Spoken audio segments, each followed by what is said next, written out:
शङ्करस्य कथायम्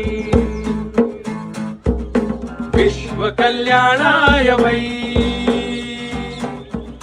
धर्म अधर्म आदि अनंत सत्य असत्य क्लेश कलंक स्वार्थ परमार्थ परिपूर्णा शक्तिरियं भक्तिरियं जन्मनो मुक्तिरियं जीवनस्य संपूर्ण सारोऽयम्।